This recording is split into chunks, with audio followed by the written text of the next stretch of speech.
यतिराजाय विवेकानन्दसूरये सच्चित्सुखस्वरूपाय स्वामिने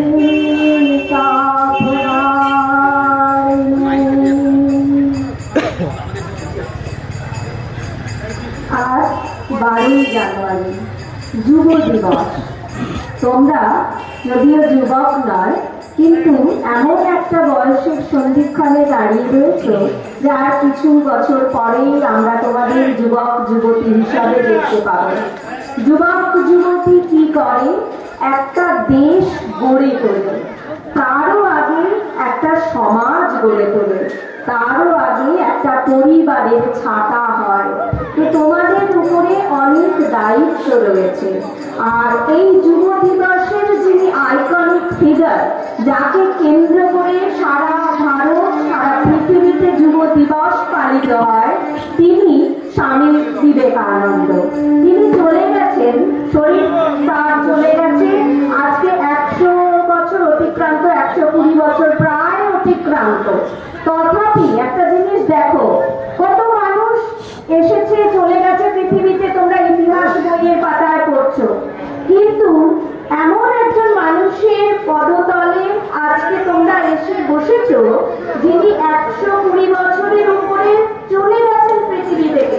তার নামে তোমরা র্যালি করছো, এখানে উপস্থিত হয়েছো, মূর্তি তৈরি হচ্ছে, মানুষ জেগে উঠছে চতুর্দিকে। এই যে একটা এমন চিন্তার মানুষ কিভাবে এইরকম দাগ রেখে যেতে পারে? যখন তার চিন্তা ভাবনায় সেই জোর থাকে, তিনি কি দিয়ে যান? তিনি স্বপ্ন দিয়ে গেছেন, তিনি স্বপ্ন দিয়ে গেছেন। সেই স্বপ্ন পূরণ করবার দায়িত্ব তোমাদের, আমাদেরও। আমরা করছি, চেষ্টা করছি, ব্যর্থ হয়েছি। তোমাদের দিকে আমরা আশা রাখছি, তোমরা পারবে, তোমরা করবে। সেই জন্য তোমাদের স্বামীজির কথা শোনা দরকার। তোমরা গান শুনলে একটু আগে যে স্বামীজির স্বপ্ন ওরা পূরণ করব, স্বামীজির মন্ত্র আমরা ভুলবো না, স্বপ্ন আমরা ভুলবো না। তো জানতে ইচ্ছে করছে না স্বপ্ন কি, স্বামীজির মন্ত্র কি? গড়ে তোলাটাই হচ্ছে স্বামীজির মন্ত্র। কেমন কিছু গড়ব, প্রথমে কি করতে হবে? আমাদের জীবনটাকে গড়তে হবে। তোমরা অনেকেই মনে মনে ভাবো, আমি তো এমন অবস্থা থেকে এসেছি, এমন পরিবার থেকে এসেছি যে পরিবারে অনেক আর্থিক অসুবিধা, অনেক সমস্যা, বাবা মা কষ্ট করে দিন যাপন করে, হয়তো একবেলা কোনো ক্রমে খাই, তাহলে আমি ছেঁড়া কাঁথায় শুয়ে কি করে স্বপ্ন দেখতে পারি দিদি? স্বামীজি শুধু নয়, এটা সত্যিকারের একটা সত্য কথা স্বামীজি বলেছেন, তোমরা প্রয়োগ করলে জীবনে পাবে। একটা গল্প শোনো। গল্পটা হচ্ছে, গল্প নয়, ঘটনা। সরফরাজকে তোমরা হয়তো চেনো না। সরফরাজ এই বাংলারই ছেলে। সে কি করে জানো? ইট ভাটায় কাজ করে। সকাল 6টা থেকে বেলা 3টে পর্যন্ত সরফরাজ ইট বয়ে নিয়ে যায় মাথায় করে। স্কুলে তার নাম লেখানো আছে, কিন্তু সে যেতে পারবে কেমন করে? যেতে পারে না। কখনো কোনোদিন যায়, যেদিন যায় সেদিন সে মজুরি পায় না। মজুরি না পেলে তার বাড়িতে খেতে অসুবিধা হয়। সরফরাজ যে বাড়িতে থাকে, সেই বাড়িতে মাথার উপরে ছাদ পর্যন্ত নেই, এখনো নেই, জানো তো? এখনো নেই। সরফরাজ কিন্তু স্বপ্ন দেখা ছাড়েনি। সরফরাজ ছেঁড়া কাঁথায়, মাথায় ছাদ নেই, তবু স্বপ্ন দেখেছিল। কি স্বপ্ন দেখেছিল জানো? কি করে মনে হয় তোমাদের? যে বাড়ি তৈরি করবো। এটাই তো স্বপ্ন হওয়া উচিত ছিল সরফরাজের। এত ইট বইছি, একদিন এত ইট কিনতে পারবো যে আমি একটা ভালো বাড়ি করবো ছাদওয়ালা, এটাই স্বপ্ন হওয়া উচিত ছিল। কিন্তু সরফরাজ বিরাট স্বপ্ন দেখল। সে এই দেশের খেয়েছে, এই দেশে জন্মেছে, এই দেশকে সার্ভ করবে। সে ডিফেন্স জয়েন করতে চেয়েছিল, কিন্তু শুনলে দুঃখ লাগবে এবং অবাকও হবে যে সরফরাজ একদিন রাস্তা দিয়ে ইটভাটায় যাচ্ছিল, তার অ্যাক্সিডেন্ট হলো এবং তার ডিফেন্সে যোগদান করার সমস্ত স্বপ্ন মুহূর্তে শেষ হয়ে গেল। এবার সরফরাজ কি করবে? সরফরাজ কি স্বপ্ন দেখা ছেড়ে দিয়েছিল? না, এটাই অবাক করা ব্যাপার। এটাই স্বামীজি বলছেন, স্বপ্ন দেখা ছাড়বে না। এবার সে চিন্তা করলো যে আমি ডিফেন্স না করে ডিফেন্সে যোগ দিয়ে ভারতকে সেবা কার্য করতে পারছি না, কিন্তু আমি প্রত্যেক ভারতবাসীর কাছে পৌঁছে যাব, প্রত্যক্ষভাবে সেবা করব। কি করবে? সরফরাজ ডাক্তার হবে। কি রকম অদ্ভুত কথা যে নিজ বইয়ে সামান্য মজুরি নিয়ে বাড়িতে গেলে দানা পানি পায়, সে স্কুল যেতে পারে না, সে বলছে ডাক্তার হবে। কেমন করে হবে? কিন্তু সেই অবাক করা কাণ্ড সত্যি করে তুলেছে সরফরাজ। তার এক মাস্টার মশাই তাকে একটা ফেলে দেওয়া কিন্তু চলে একটা ফোন দিয়েছিল। সেই 3টের পরে বাড়ি ফিরে এসে সরফরাজ হাত পা ধুয়ে দুটো খাবার খেয়ে সারা রাত জেগে ওই ফোনের মাধ্যমে যত ইউটিউবে শিক্ষা দেয় সে শিক্ষা গ্রহণ করেছে। আর সারা রাত জেগে পড়াশোনা করে সে নিট লাগিয়ে দিয়েছে। ডাক্তারি হবার যে প্রতিযোগিতামূলক পরীক্ষা, তার নাম কি? নিট। কি না? নিট। ওই নিট পরীক্ষা সে লাগিয়ে দিয়েছে, কিন্তু এত দূরে হয়েছে যে তাকে হস্টেলে থাকতে হবে। হস্টেলে থাকার তো বাবা টাকা নেই তার কাছে। তখন সে কি করছে? বললো, ওটা কি কনফিডেন্স দেখো, আমি পরের বারে আবার নিট লাগাবো এবং প্রথম দিকে লাগাবো। সত্যি সে লাগিয়েছে। এনআরএসে সে ভর্তি হয়েছে এই 2024-এ। 2023-এ সে দূরে পেয়েছিল, এখন 2024-এ এনআরএসে পেয়েছে। তোমার আমার বাড়ির ছেলে সরফরাজ, তোমার আমার মতনই ছেঁড়া কাঁথায় শুয়ে সে বিরাট স্বপ্ন দেখেছে। ভারতবর্ষকে সেবা করার স্বপ্ন দেখেছে, গরিব মানুষকে সেবা করবার স্বপ্ন দেখেছে এবং সত্যি হয়েছে তার সেই স্বপ্ন। তুমি কেন পারবে না? সরফরাজকে আমি না চিনি না, জানো তো? তোমাদের যেমন প্রত্যেকের নাম জানি না, সরফরাজকেও আমি চিনতাম না। আজও তার বাড়ির মাথায় কিন্তু ছাদ নেই, আমার সঙ্গে তার কোনো সম্পর্ক নেই। এই মুহূর্তে যারা শুনলেন অনেকেই হয়তো শুনেছেন অথবা শোনেননি, কিন্তু আমরা এই মুহূর্ত থেকে একটা স্বপ্ন বুনতে শুরু করলাম সরফরাজকে কেন্দ্র করে। কি সেই স্বপ্ন? এই সরফরাজ আমাদের থেকে উঠেছে, কষ্ট করে ডাক্তার হবে।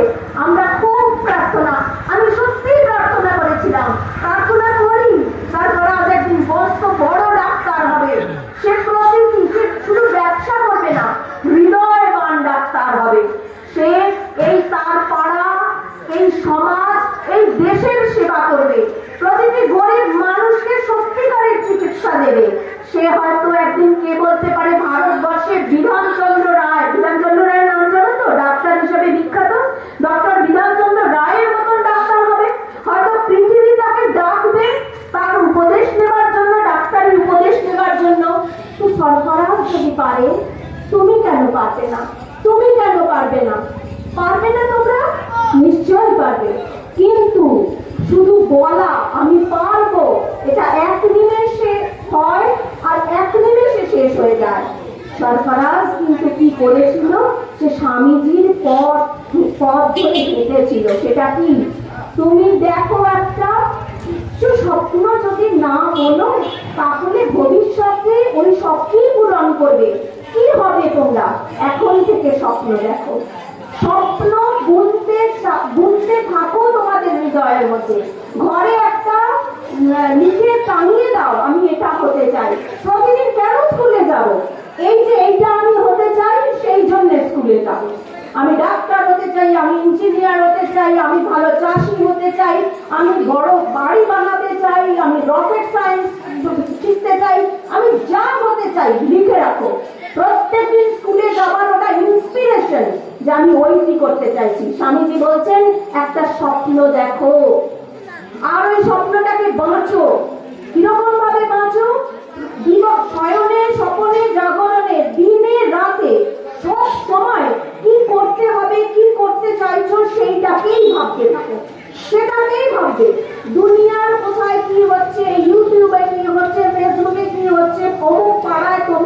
কাকি কাকা কি করছে, বাড়িতে অশান্তি হচ্ছে, এগুলো সবার জীবনে আছে, তোমাদের জীবনেও থাকবে।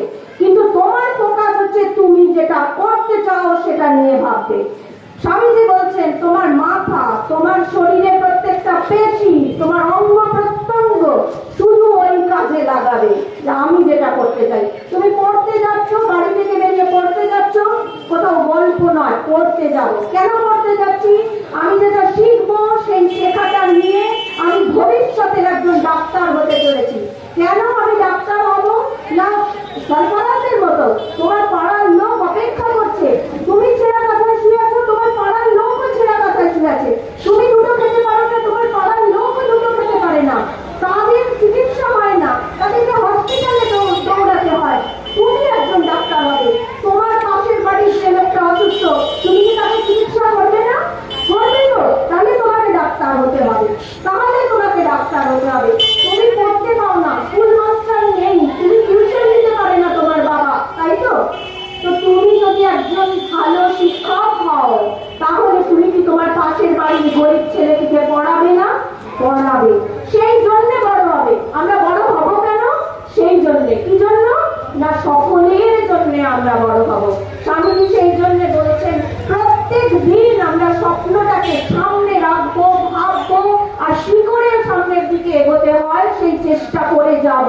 কতদিন চেষ্টা করব? যতদিন না সেই স্বপ্ন সত্যি হয়। তোমরা রিঙ্কু সিং এর নাম জানো তো? ক্রিকেটার ছেলেরা তো সবাই জানো। জানো রিঙ্কু সিং কি করতো?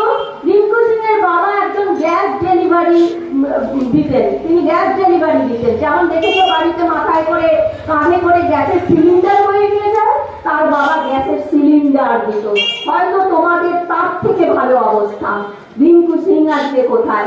রিঙ্কু সিং এর মা লোকের বাড়িতে কাজ করত। রিঙ্কু সিং এর মা কি করতো? লোকের বাড়িতে কাজ করত। রিঙ্কু সিং এর দাদা তাও সংসার চলে না। রিঙ্কু সিং এর দাদা অটো চালক। রিঙ্কু সিং এর দাদা অটো চালক। রিঙ্কু সিং একটা স্বপ্ন দেখেছিল। কি স্বপ্ন? ভারতবর্ষের নীল জার্সিটাকে সে গায়ে পরবে আর ভারতবর্ষের নাম উজ্জ্বল করবে। রিঙ্কু সিং এই বিরাট স্বপ্ন দেখেছিল। কিন্তু এটি একদিনে হয়েছে? হাসতে হাসতে হয়ে গিয়েছে? আমি করবো বললেই হয়ে যায়? রিঙ্কু সিংকে দিনের পর দিন মাঠে গিয়ে পরিশ্রম করতে হয়েছে।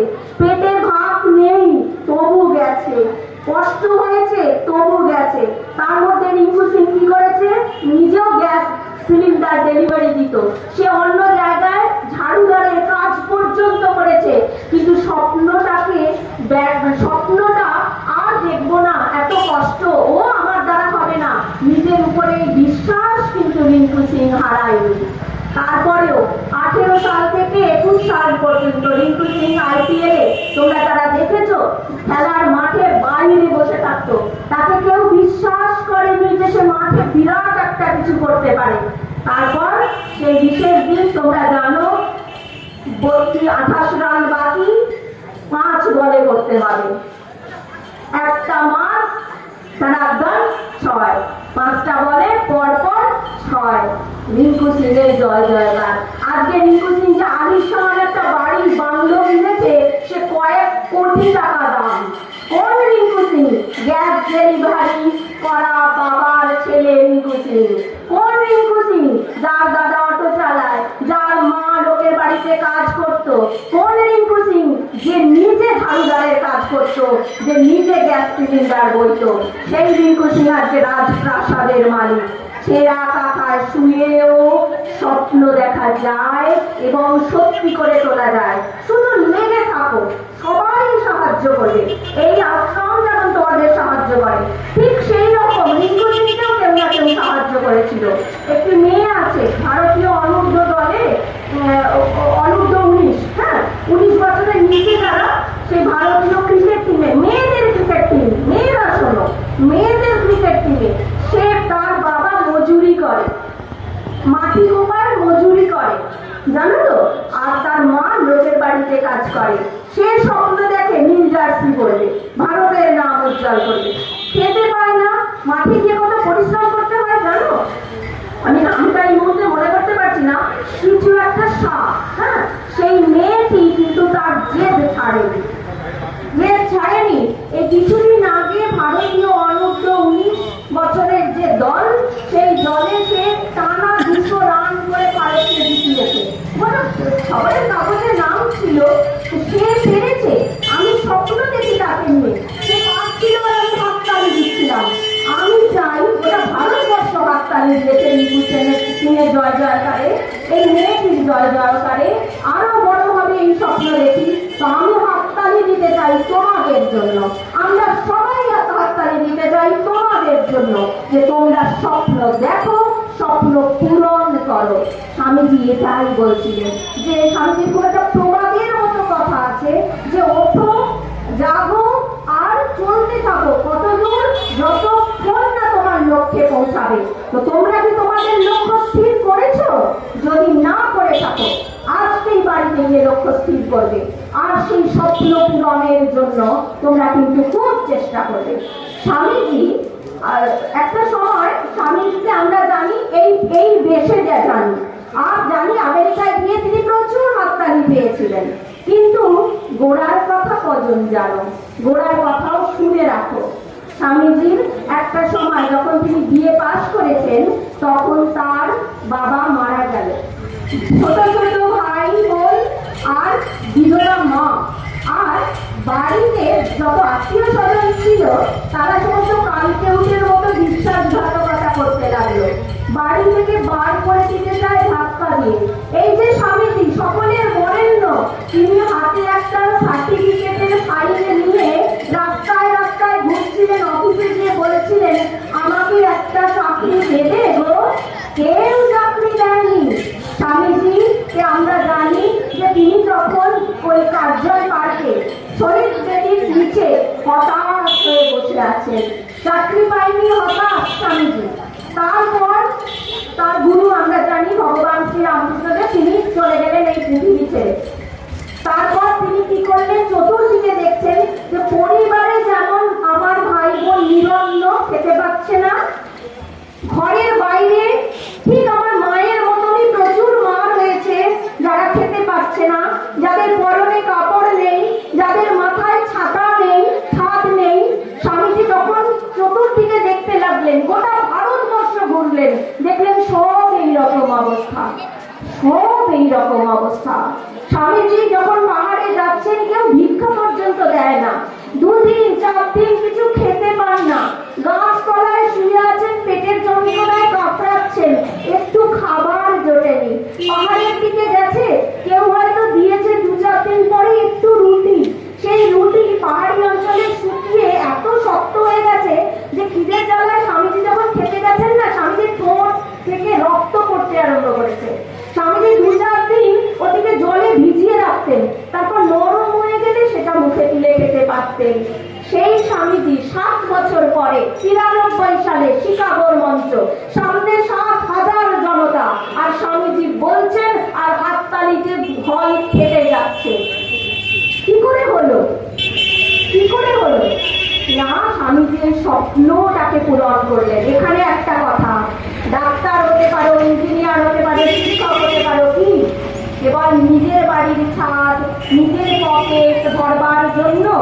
এরকম আমরা দেখতে পাই সর্বত্র, যে কেবল তাদেরকে বলা হয় স্বার্থপর, যারা কেবল নিজের জন্য বাঁচে। স্বামী মহারাজ কিন্তু শুধু নিজের জন্য স্বপ্ন দেখেনি, রিঙ্কু সিং কিন্তু নিজের জন্য স্বপ্ন দেখেনি, ভারতবর্ষের জন্য। স্বামীজিও তাই। স্বামীজির গুরু ঠাকুর শ্রীরাম পরমহংসদেব তাকে বলেছিলেন, এই দেশকে জাগাতে হবে, এই দেশকে আশ্রয় দিতে হবে, তুমি একটা বড় বটবৃক্ষ হও। তিনি মনে করেননি, আচ্ছা এখানে আমার তো কেউ কিছু শুনছে না, আমাকে কেউ চাকরি বাকরি দিচ্ছে না, যাই আমেরিকা যাই, আমার ট্যালেন্ট আছে, গিয়ে একটু বক্তৃতা দিয়ে আর প্রচুর টাকা হবে না। সেজন্য স্বামীজি যাননি। স্বামীজি তবে কেন গিয়েছেন না, তার গুরু বলেছিল যে তুমি ভারতবর্ষকে জাগিয়ে তোলো, তুমি জাগিয়ে তুললে তোমার সঙ্গে সঙ্গে ভারতবর্ষ জাগবে। আর এই যে পরাধীন ভারতবর্ষ, ব্রিটিশের অত্যাচারে উৎপীড়িত, তারা ভারতকে স্বাধীন করতে পারবে। সেই স্বপ্ন ভারতবর্ষের মঙ্গলের জন্য, গুরুর স্বপ্ন পূরণের জন্য স্বামীজি ওই কষ্ট করে বিদেশে গিয়েছিলেন। বিদেশে গিয়ে তাকে তাড়া খেতে হয়েছে সে দেশের লোকেদের সঙ্গে, লোকেদের থেকে টিটকারি খেতে হয়েছে, পাথর ছুঁড়ে মেরেছে স্বামীজির পিঠের মধ্যে। স্বামীজির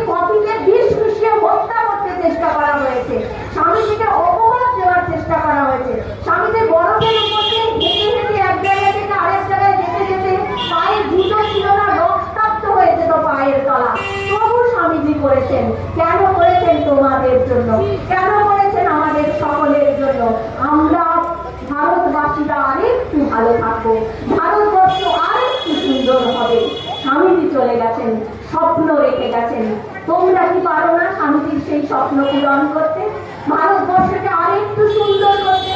লেখাপড়া করো, স্বপ্ন দেখো, খুব বড় করো, যা করবে সেটা নিখুঁত ভাবে করো।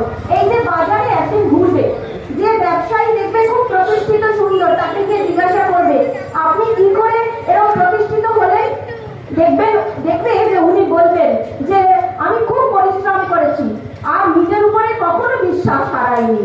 এই দুটো মূল মন্ত্রের জন্য আমি এই রকম হয়ে গিয়েছি, আমি আজকে প্রতিষ্ঠিত ব্যবসায়ী হয়েছি।